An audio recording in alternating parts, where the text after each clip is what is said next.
الرحيم. الصلاة والسلام على رسول الله وعلى آله وصحبه أجمعين، فأما بعد. رب اشرح لي صدري ويسر لي أمري واحلل عقدة من لساني يفقهوا قولي. قبل بداية أي حاجة لا تنسوا الدعاء لأخواتنا المستضعفين في غزة.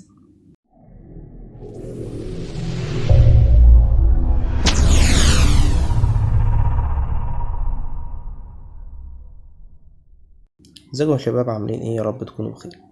ان شاء الله بإذن الله تعالى هنكمل شرح مادة أساسيات أراضي ومياه، وهنبدأ نتكلم على الباب الثالث اللي هيتناول أول فصل. الفصل الأول اللي هو بيتكلم على التركيب الكيميائي والمعدني للأراضي. تعالى بس كده نرجع فلاش باك.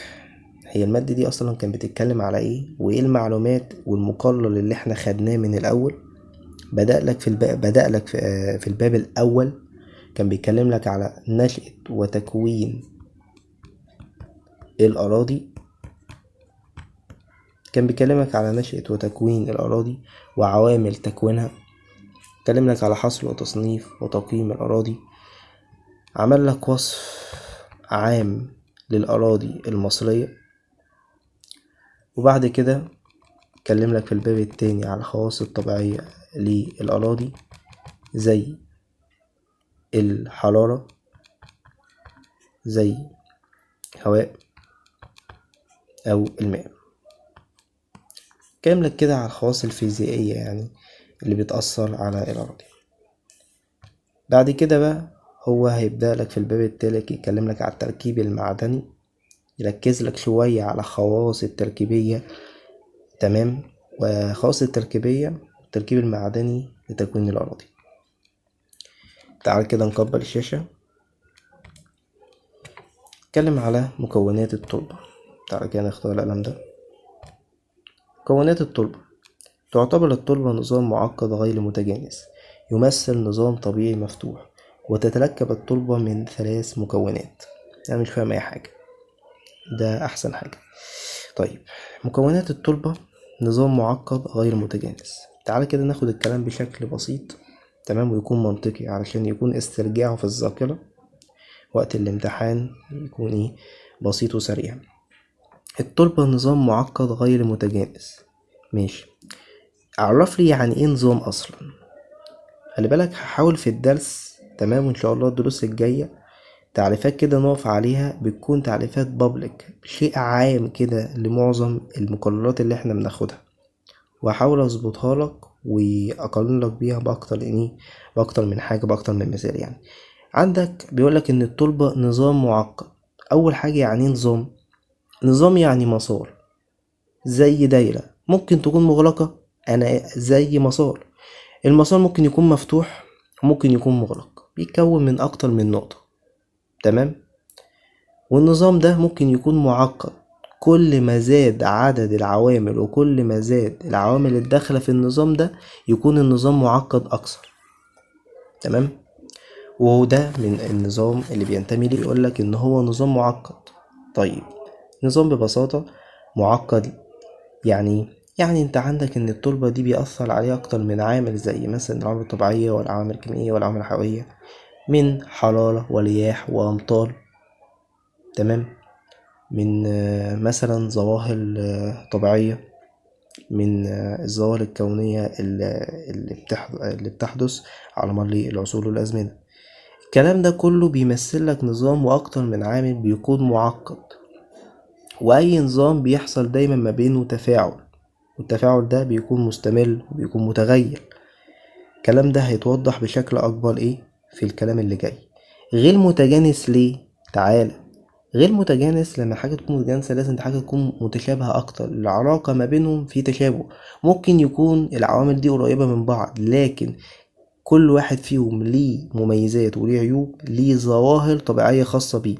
فالنظام ده ما بيكونش متجانس، تمام، بيكون غير متجانس.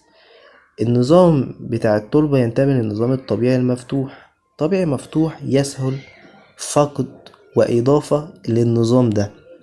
خلي بالك أنا بجيب لك تعريف عام، يعني يسهل فقد وإضافة للنظام ده. تمام. طيب، يقدر يحصل خلل على حسب قدر قدر الفقد او الاضافة ده، لكن هو نظام مرن. يعني مفتوح. تمام. ده بالنسبة لنظام التربة. تتركب التربة من 3 مكونات أو 3 أطوال هنتعرف عليهم.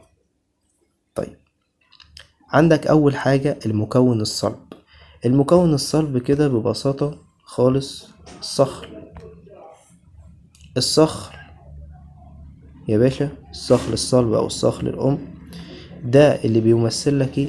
بيمثل لك المكون الصلب اللي بيجرى عليه بعض الايه، التفاعلات والعوامل من تجوية طبيعية من تجوية كيميائية. الصخر الأم ده يتكون أساسا من جزئين، أحدهما معدني والآخر تحت كده ايه هتلاقيه عضوي، هنتكلم عليه بس نحدده برضو، والآخر عضوي. ماشي، تعالى يا عم الجزء المعدني الأول ده، بسم الله صلى على النبي. عندك أول حاجة المعادن الأولية.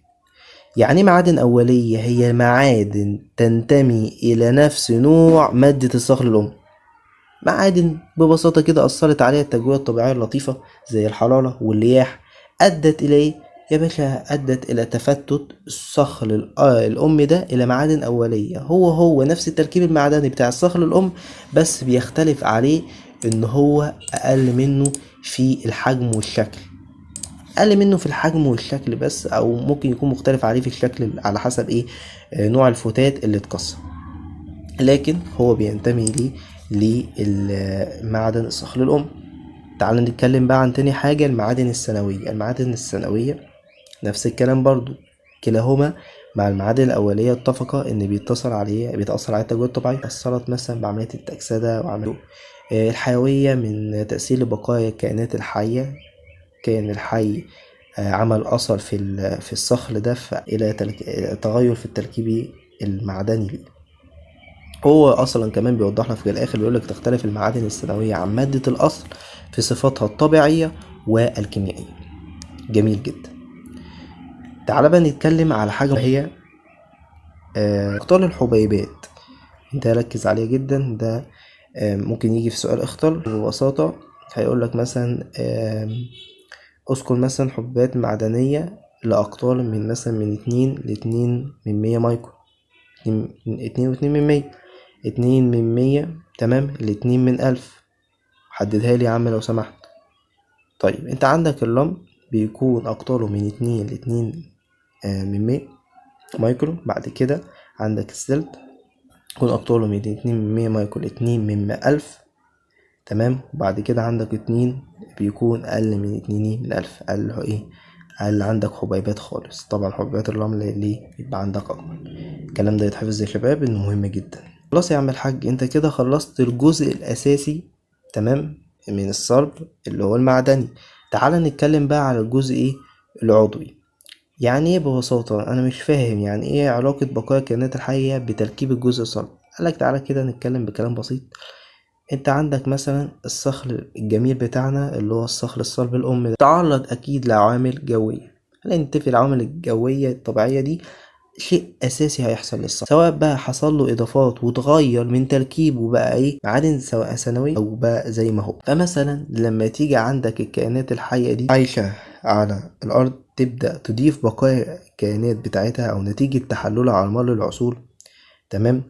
او مثلا انت عندك شوية ورق، مثلا الورق ده وقع على الارض فحصل له نضج، وصل لمرحلة او ظاهرة ما يسمى الذباب، طلعت على الصخر ده. عندك مثلا كائن حي وقع منه شوية ايه اجزاء منه، فبدأت ان هي تتحلل. كان الحي ذات نفسه عمل ايه اضافات للصخر ده، فبدأ يغير يضيف حاجة. دايما تتعود حاجة، يكون عندك حاجة ثابتة التركيب، لو انا ضفت او نقصت منها في حاجة هتتغير لتركيب تاني. فعشان كده بيكون في أثر للمواد العضوية على إيه تيجي تأثير بقايا الكائنات الحية ليه. تعال كده أتكلم لك على حاجة مهمة أوي. بيقولك إيه؟ بيقولك إن الجزء الصلب اللي هو المعدني والعضوي يا عم اللي أنت بتتكلم عليه ده أكبر من نصف حجم التربة وأكثر من 3 أرباع وزنها. الكلام ده هو ممكن يحولوه بصيغة سؤال، فاحنا مش عايزين نتجاهل. انت خلاص اتفقت لي عندك ان الجزء الصلب المعدني والعضوي الاتنين دول مع بعض باكج بيكون اكبر من نصف حجم التربة. يعني مثلا لو يجي يقول لك نصف حجم التربة 5، فمثلا يكون قد ايه، يكون قد ايه الجزء الصلب المعدني والعضوي ده من حجم التربة ال5 تقسمها على 2 تديك 2.5. انت تروح يا باشا زي القمر كده تختار رقم يكون اكبر من 2.5، تختار رقم يكون اكبر من 2.5، تقول فعلا هو ده الرقم اللي او النسبة اللي هتمثل الجزء الصلب. تمام. او ممكن يجيبها لك بصورة زي كده، مثلا يجي يقول لك مثلا طب هل يا ترى الجزء الصلب المعدني والعضوي ده من حجم التربة هيساوي حجم التربة، هيكون اقل، هيكون اكبر، هيكون لا يمكن تحديده؟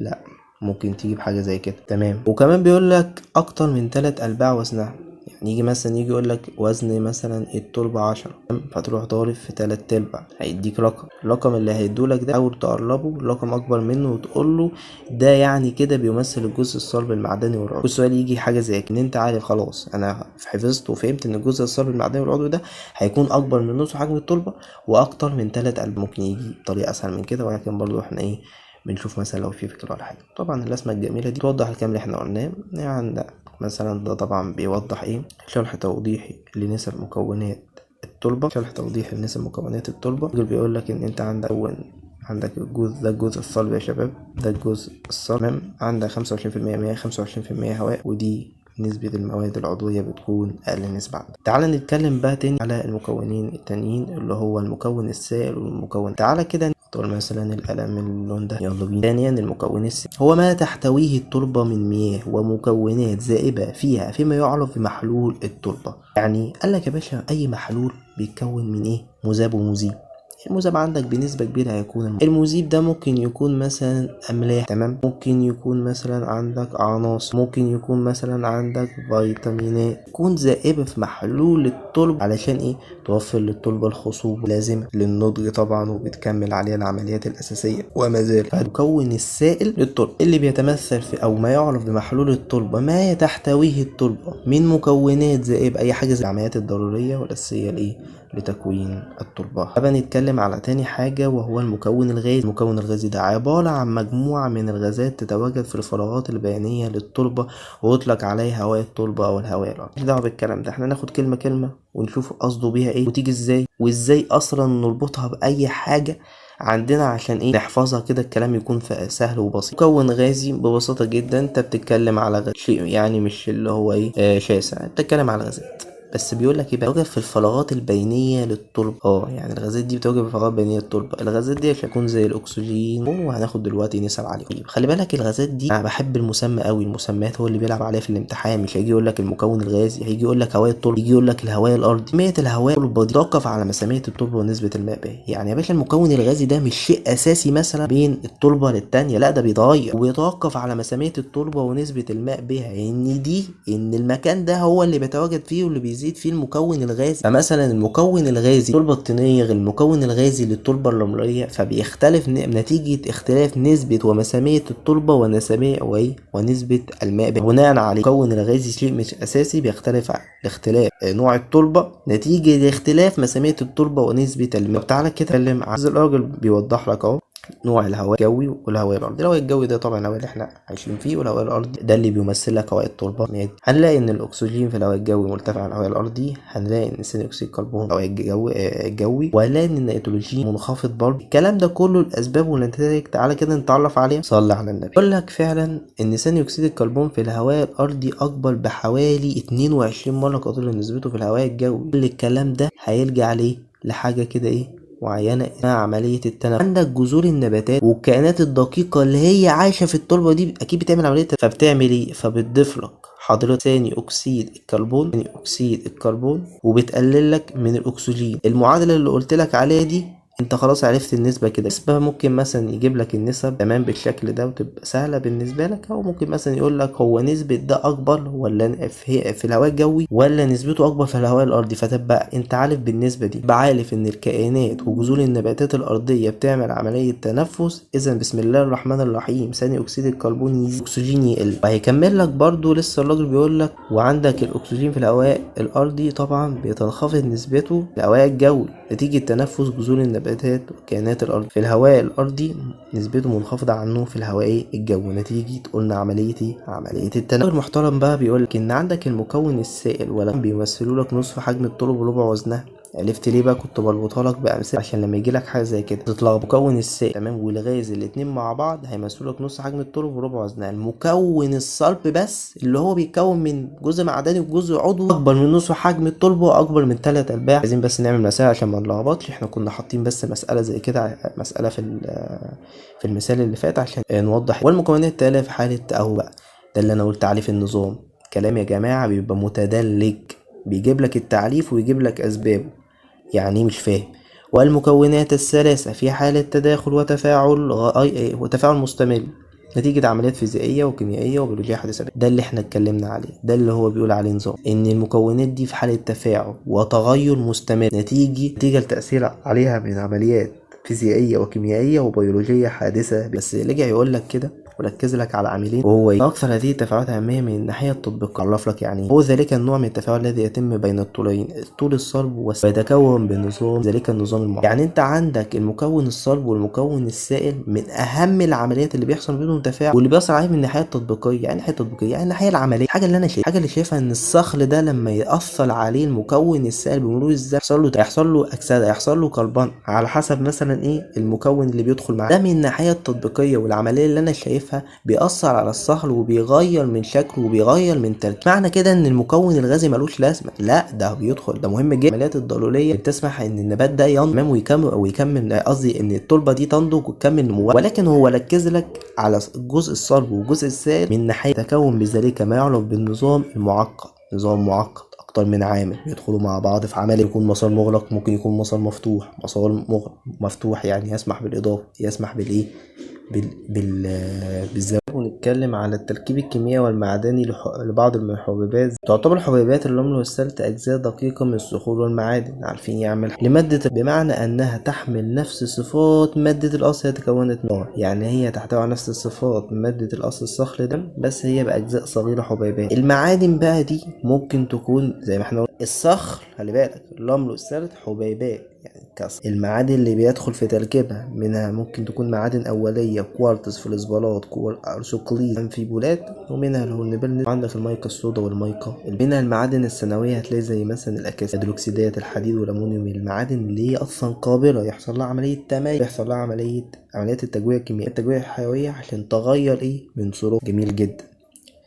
احسن حاجة تكون فاهم بس النتائج، يعني تكون فاهم النتائج، ده هيبقى شيء مبهر جدا يعني. طيب عندك كمان هناك معادن غير سيليكاتية شائعة في الرمل والسلت، يعني موجودة بنسبة كبيرة زي الكالسيوم. عندك الكوارتز من المعادن اللي اكثر المعادن شيوعا بين حبات السلت والرمل لمقاومة العمليات التجوية. تعالى كده احدد لك على كذا حاجة زي توقعات امتحانات كده. يبقى عندك يا عم الكوارتز ده من اكثر المعادن شيوعا بين حبات السلت. والله حابين بس نعرف رأيكم ونعمل لكم كده اختبار ان شاء الله على كل محاضرة، نجيب بيه اهم الاجزاء المهمه، ولا مثلا نعمل اختبار مجمع. يعني هل نعمل كويس كده صغنن كده، ولا مثلا نعمل مجمع مثلا بعد ما نخلص كل جزء من المقارنة اللي بناخده بإذن. عندك برضو معادن غير سيليكاتية شائعة في الرمل والسلت، الكالسايت والجبس. ركز لي على دول مهم، طبعا اللي فوق برضو مهم جدا. برضو لسه بنكمل وبناخد التركيب الكيميائي والمعدني.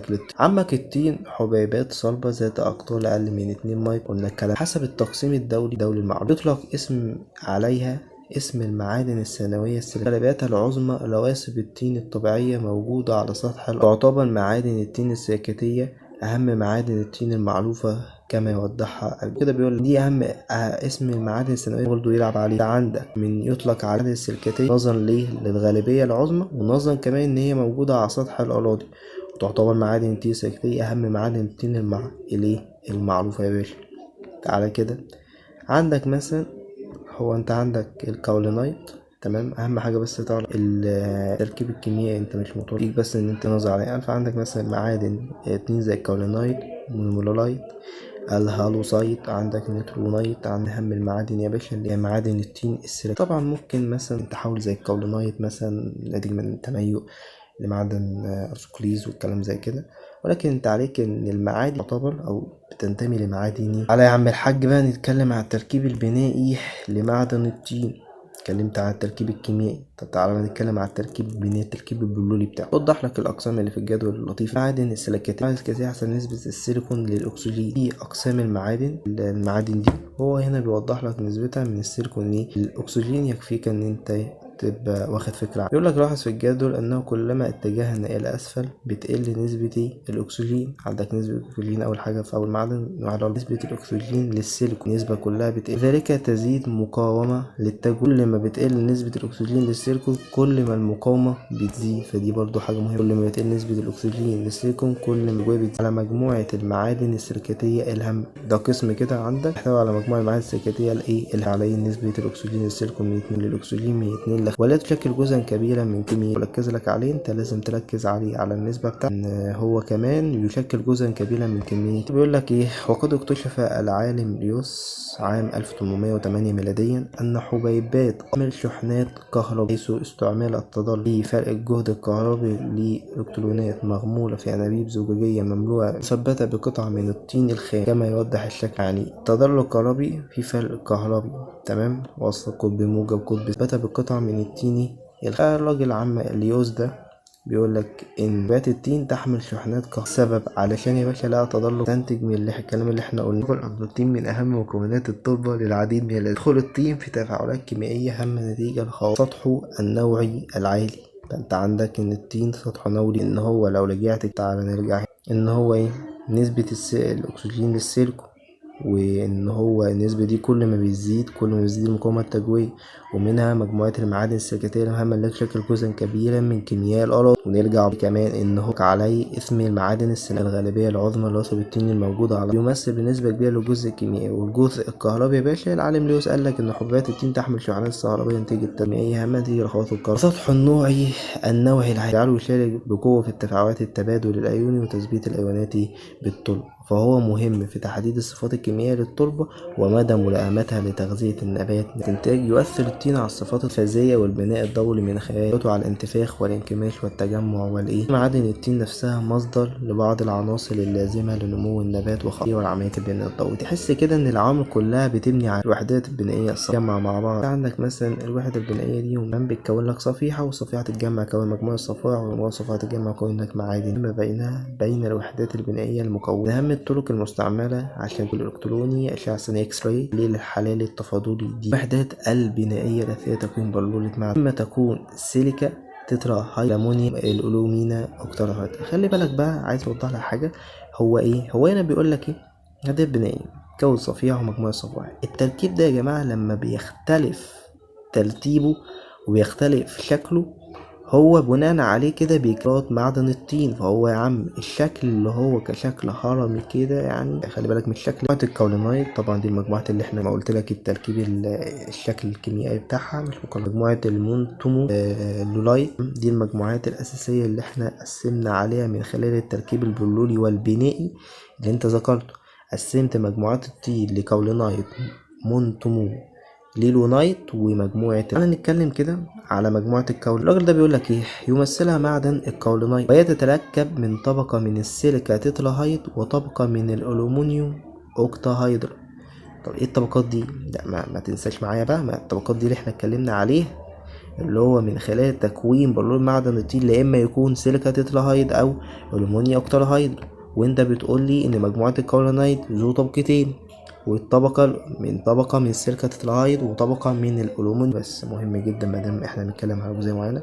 نسبة السيليكا هنا الألومنيوم الواحد. أهم مميزات عندك مجموعة الكولينايت دي إن هي إيه تتماسك الوحدات البنائية بقوة. ليه بقى عشان في روابط هيدروجينية يا باشا. تتماسك الوحدات البنائية بقوة لوجود الروابط الهيدروجينية. تمنع تمدده لأكثر من المسافة الطبقية له 7.2 نجستون. تمام. فتمنع تمدده اكثر من المسافه الطبقيه. دي المسافه اللي هو الماكسيمم اللي هو يفوق ليه لقوه الروابط الهيدروجينيه فبيتمدد بس لاقصى مسافه 7.2 على ذلك التمدد بين هذه الوحدات وكذلك لا تدخل الكاتيونات وجزيئات الماء بينها. كذلك لا تدخل الكاتيونات وجزيئات الماء. كمان في خواص بلاستيكيه والتصاق وانكماش وانتفاخ منخفضه جدا. عندك الخواص دي منخفضه. يبقى انت مثلا لو اتكلمت على حته هتلاقي ان هم مرتفعين. هتلاقي ان الخواص دي منخفضة جدا. كمان الانتفاخ بتكون منخفضة. تعالى نكمل يا باشا. تفاوت سعة تبادل الكاتيونات من 3 و15 ملي مكافئ لكل 100 جرام من المعدن، اللي هو السعة اللي بيسمح بها جدا ان كل من 3 و15 ملي بيكافئ 100 جرام. دي المجموعة الأولى اللي احنا اتكلمنا عليها الكولونايت. تعال نتكلم على المجموعة التانية، مجموعة تكون برضو بشكل أساسي نفس الكلام من معدن. يتكون من يبقى عندك هنا طبقتين من السيليكا تترا بينهما طبقة واحدة من الألومنيا أكتراهايد، كان من طبقتين كل منها ذات تركيب بنائي وبلوري مميز. وعندك كمان اداك اللمس المجموعة دي سيليكا 8 ألومنيوم 4. نسبة السيليكا للألومنيوم هنا 2:1. طب التانية 1:1. مقارنات مهمة. من مميزات هذه المجموعة الآتية تعالى بقى. ترتبط الوحدات بقوة ضعيفة بواسطة روابط الأكسجين. التاني روابط هيدروجينية، فكانت روابط قوية هنا رابط ضعيف أو المقارنة، مما يسمح بتمدد المعدن تمددا، وعكس التاني التمدد كان قليل. لكن يمكن كتيونات وجزيئات الماء وجزيئات العضوية إن هي تدخل بين الوحدات دي بمعدل أعلى، فالمعدن قابل للتمدد يا عم الحاج. فالمسافة بين الطبقات غير ثابتة تتراوح من 9.6 ل9 12 أنجستروم، عكس التاني كان آخره يعتبر 7. وبالتالي على الأراضي يسود فيها هذا المعدن. هنا عملية التمدد والانكماش مش أفضل حالة في المعادن زي الكولونايت، بتعمل مشاكل هندسية. في العكس التاني تمدد والانكماش كان أعلى. السعة التبادلية لهذه المعدن مرتفعة، التانية كانت قليلة. بيقولك تتراوح من 80 ل150 ملي مكافئ لكل 100 جرام. تعالى كده نرجع كده من 3 ل15 ملي مكافئ لكل 100 جرام. بتقارن هنا 80 و150 ملي مكافئ لكل. عندك بقى يتميز المونتو ليلونايت ده بعملية الإحلال المتماثل في طبقات، ويمكن أن يحل أيون الألمون بس في أنهي طبقة؟ في طبقة التتراهيد. يحل أيونات الحديد والزنك والمنجنيز محل أيون الألمنيوم في طبقة الأوكتا. مهمة جدا جدا يا جماعة. المجموعات يبقى عنده برضه خواص بلاستيكية والتصاق والكمال يا باشا منخفضة. يعتبر ده عكس ده. انت لو فهمت واحد وغيرت بس شوية حسابات في التاني انت كده يا باشا معاك الاتنين. تعالى كده ناخد على يا جماعة. هو الدرس سهل جدا، احنا حاولنا بس نستفيق تمام ونركز على كل نقطة، بحيث ان احنا ما يبقاش ان احنا بنقرا PDF، لا احنا بنقرا كل حاجة يعني عايزكم تتخيلوا مثلا وتدخلوا جوه تلك المجموعة معدن هو هذا المعدن مثل معدن المونتومو ليلونايت. اعتقد ان هو كده هيسهل علينا كتير. نسبة السيليكا الألمنيوم 2:1 تمام. نحو حوالي 15% من السيليكون يستبدل بواسطة الألمنيوم، وتفرق التكافؤ الناشئة من هذا الإحلال بواسطة أيونات البوتاسيوم. تمام. تغطي فروق التكافؤ الناشئة يعني فرق التكافؤ تمام ما بين الإحلال من السيليكون يستبدل بواسطة الألمنيوم. حل السيليكون بواسطة الألمنيوم تدخل بين الصفائح وتربط الوحدات مع بعضها بقوة كبيرة تمام نتيجة في عملية الإحلال دي. وعلى ذلك نجد أن هذا المعدن غير قابل للتمدد. لا تعالى بقى كده، غير قابل للتمدد ونتيجة تبادل الكاتيونات. لو في حاجة هو الراجل المحترم ده كده قالك حاجة وفي نفس الوقت ما يخدعكش بيها. قالك ان مجموعة المايكلا تمثل كمجموعة معدن الإيلايت 3 طبقات، وهيتكون هذا المعدن مثل معدن المونتومو ليلونايت، ونسبة السيليكا 2:1. فانت خلاص انا هطبق عليه نفس الخاص وبارك الله في مرض. بيقول لك حوالي 15% من السيليكون لما استبدله بألمنيوم هيجي اللي يغطي فرق التكافؤ ده عندك ايونات البوتاسيوم التي يدخل بين الصفائح ويربط ما بينهم مع الوحدات دي. يربط الوحدات دي بقوة كبيرة، فتلاقي ان التمدد هنا وسعة التبادل للكاتيونات ضعيفة. هتلاقي ان 15 و45 ملي مكافئ لكل 100 جرام من المعدن. تتراوح نسبة تبادل الكاتيونات يا باشا من 15 و45 ملي مكافئ لكل 100 جرام من المعدن. فهو كده مش نفس معدن المونتومو ليلونايت. ممكن يكون معاه في نفس الخواص اللي هو مذكر، او يكون متفق معاه في النسبة ويكون متفق معاه في الثلاث طبقات. حتة التمدد هنا لكن هنا نكون في دماغكم يا شباب. نصلي على النبي ونشوفكم ان شاء الله في محاضرة جديدة بإذن الله تعالى. تمام، والسلام عليكم.